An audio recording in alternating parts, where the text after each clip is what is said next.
اس نے سر مونڈنا شروع کیا.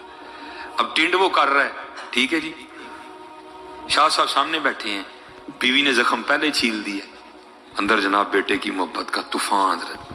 لیکن کیا کیا, زبان کو دانتوں کے نیچے دے لیا کہ یہ نہ ہو کوئی ایسی بات ہی نکل جائے اولاد کی محبت میں کہ 18 سال کی محنت ہی ضائع جائے.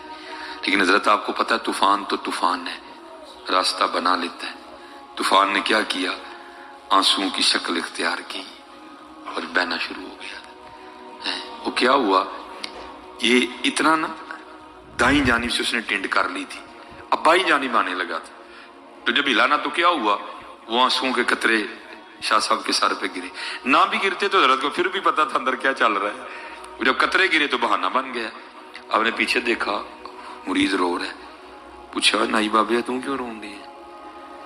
وہ غالب نے کہا تھا نا یہ کہاں کی دوستی ہے کہ بنے ہیں دوست نہ سے, کوئی چارہ ساز ہوتا کوئی غم گسار ہوتا. آج 18 سال بعد پیر نے پوچھا تھا تو تم کیوں رونڈے ہیں؟ پھر تو پھوٹ پھوٹ کے رویا نا حضرت ہیں. اب کیوں رونڈے ہیں؟ عرض کی تھی حضور یاد ہوئے آج تو 18 سال پہلے کاکا گواچا سی, میں آپ دی بارگاہ جا کے عرضی پیش کی تھی آپ نے خاموشی اختیار کی تھی, میں بھی نہیں بولیا. 18 سال ہوئے نے تے گھر دی لڑی ہے تے مینا مارے اسو, کہندی میں تے شاہ ہوراں نوں ادن مننا گی جدن میرا منڈا لب کے دین گے. تو مسکرا کے کہنے لگے یہ کون سی بڑی بات ہے, چل تو گھر پہنچ, تیرے جانے سے پہلے پہلے آ گیا ہوگا, تو پہنچ گھر, تیرے جانے سے پہلے پہلے آ گیا ہوگا. عرض کردہ حضور کسی آزمائش میں نہ ڈالیے گا, اب اگر اس نے کوئی بے ادبی کی تو میں گردن بھی توڑ دوں گا. فرمایا نوبت ہی نہیں آئے گی, لگا دوڑ تو. اس نے لگا دی دوڑ. اب ان کے ساتھ کون دوڑ سکتا ہے حضرت, جو کہتے ہیں تھل مارو دا اوکھا پینڈا تھیسم ایک پلانگ, ان کے ساتھ کون بھاگ سکتا ہے حضرت جی ہیں. بڑی اس نے دوڑ لگائی. لیکن لکھا ہے جب گھر پہنچا نا تو جا کے کیا دیکھتا, سارا گاؤں اکٹھا ہے, بیبیاں چھت پہ چڑھی ہیں, بندے نیچے کھڑے ہیں. حیران ہو کے کہتا بھائی کیا ہوا میرے گھر؟ وہ کہتے ہیں یہ تو ہم تجھے پوچھنے آئے ہیں, یہ کیا ہو گیا ہے؟ میں کہا کیوں کیا ہوا؟ اس نے کہا وہ دیکھ تیرے سین میں گھوڑا بندھا ہے, چارپائی بچھی ہے, اس پہ 20 سال کا گبرو نوجوان بیٹھا ہے. اس نے لوگوں کو پیچھے کیا, جب دیکھا اب تو خون ٹھنڈے ہو گئے حضرت, تب خونوں میں گرمی تھی, خون نے خون کو کھینچا, دونوں سینے ملے, بغل گیر ہوئے, خوب روئے باپ بیٹا. نہ باپ کو بتانا پڑا بیٹا ہے, نہ بیٹے کو بتانا پڑا باپ ہے. جب اندر کا طوفان تھم گیا نا, دونوں بیٹھ گئے. اب باپ بیٹے سے پوچھتا ہے پترا اے تے دس گیا کیویں تے آیا کیویں؟ وہ کہتا ہے ابا جی جاندا تے پتہ کوئی نہیں, آپ ہی چھوٹا جہا. جدو ہوش آئی, شعور بیدار ہویا تے ویکھیا سکھاں دے گھر. انہوں نے کدی نہیں کیا کہ تو ساڈی اولاد ہے, کہندے نہیں تینوں رستے جو اغوا کیتا, لیکن اے نہیں دس دے کیتا کتوں ہے, جے دس دے تے میں واپس آ جانا سی. انہیں کہا اچھا پتر ہے تے ہویا جان. انہیں دس آیا کیویں؟ کہندا ابا جی میرا سکھ مالی کہیں جانے والا تھا, اس نے گھوڑا تیار کرنے کا حکم دیا, میں نے گھوڑا تیار کیا, گھوڑا تیار کر کے میں لگام پکڑ کے کھڑا تھا, میرا منہ دروازے کی جانب تھا, بابا دروازے سے نہیں آیا, زمین سے نکلا آسمان سے گرا, مجھے نہیں پتا کوئی, بھاگتا ہوا آیا, میرا ہاتھ پکڑا اور گھوڑے سمیت یہاں کھڑا کر کے خود پھر غائب ہو گیا ہے.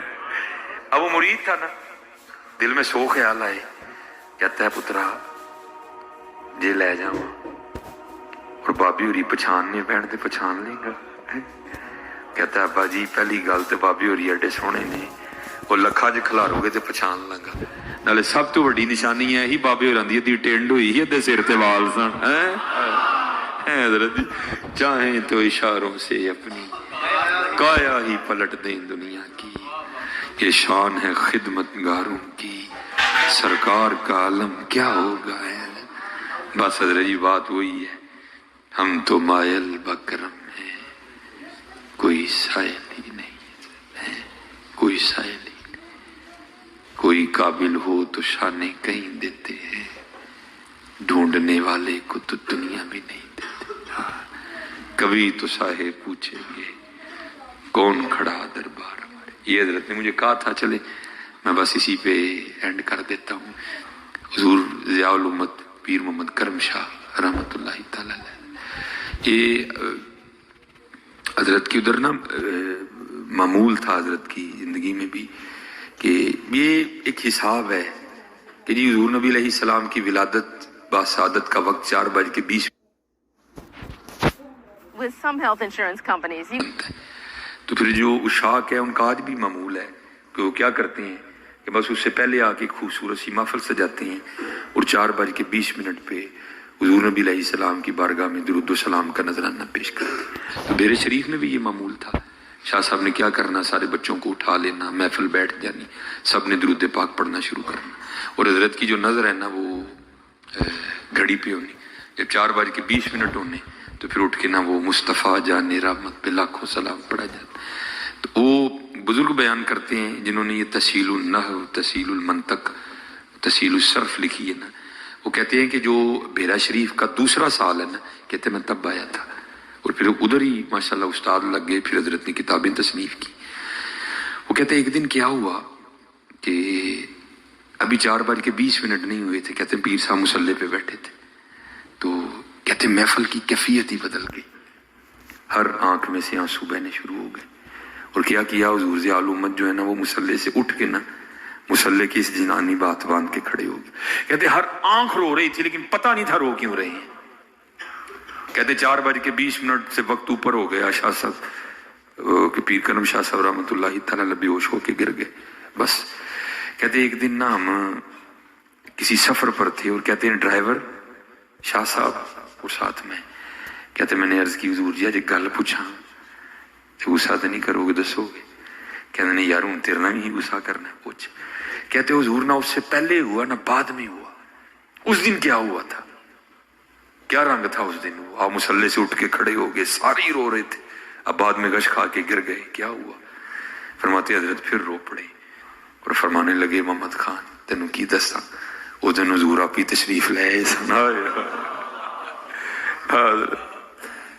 حضرت